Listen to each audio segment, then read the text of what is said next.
My remarks will be brief so we can move to your questions and discussion. In our discussion today, some of you might bring up specific tweets or examples, and I'll probably have an answer like, my team will follow up with you. I don't think that's useful. I'd rather us focus on principles and approaches to address these problems. I'll start with ours. We believe in free expression. We believe in free debate and conversation to find the truth.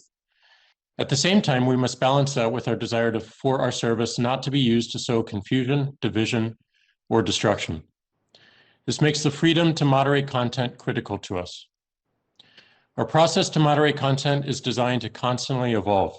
We observe what's happening on our service, we work to understand the ramifications, and we use that understanding to strengthen our operations. We push ourselves to improve based on the best information we have. Much of what we're likely to discuss today are entirely new situations the world has never experienced before, and in some unique cases involve elected officials. And we believe the best way to face a big new challenge is through narrowing the problem to have the greatest impact. Disinformation is a broad concept. We needed to focus our approach on where we saw the greatest risk if we hope to have any impact at all. So we chose to focus on disinformation leading to offline harm, and 3 categories to start: manipulated media, public health, and civic integrity. Many of you will have strong opinions on how effective we are in this work. Some of you will say we're doing too much and removing free speech rights. Some of you will say we're not doing enough and end up causing more harm. Both points of view are reasonable and worth exploring. If we woke up tomorrow and decided to stop moderating content, we'd end up with a service very few people or advertisers would want to use. Ultimately, we're running a business, and a business wants to grow the number of customers it serves. Enforcing policy is a business decision. Different businesses and services will have different policies, some more liberal than others. And we believe it's critical this variety continues to exist. Forcing every business to behave the same reduces innovation and individual choice, and diminishes free marketplace ideals. If instead we woke up tomorrow and decided to ask the government to tell us what content to take down or leave up, we may end up with a service that couldn't be used to question the government. This is a reality in many countries today, and is against the right of an individual. This would also have the effect of putting enormous resource requirements on businesses and services, which would further entrench only those who are able to afford it. Smaller businesses would not be able to compete, and all activity would be centralized into very few businesses. So how do we resolve these 2 viewpoints? One way is to create shared protocols. Social media has proven itself important enough to be worthy of an internet protocol, one that a company like Twitter can contribute to and compete on creating experiences people love to use. We've started work on such a protocol, which we call Blue Sky.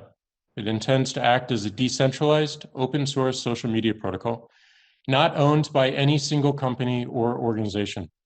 Any developer around the world can help develop it, just as any company can access its services. How does an open protocol address the concerns raised here? Greater transparency is the strongest benefit. Anyone around the world can see everything that's happening in the network, including exactly how it works.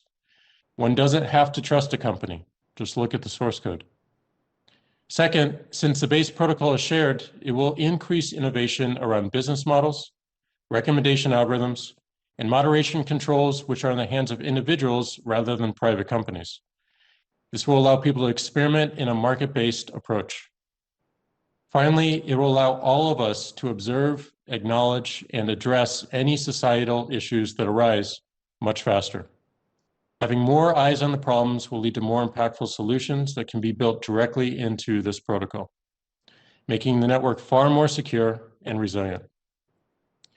A decentralized open source protocol for social media is our vision and work for the long term. We continue the cycle mentioned earlier of constantly improving our approach to content moderation in the short term. I hope our discussion today will focus on more enduring solutions. One final note, we are a bunch of humans with a desire to make the world around us better for everyone living today and those that come after us. We make mistakes in prioritization and in execution. We commit to being open about these and doing our best to remedy what we control. We appreciate the enormous privilege we have in building technologies to host some of the world's most important conversations. And we honor the desire to create better outcomes for everyone who interacts with them.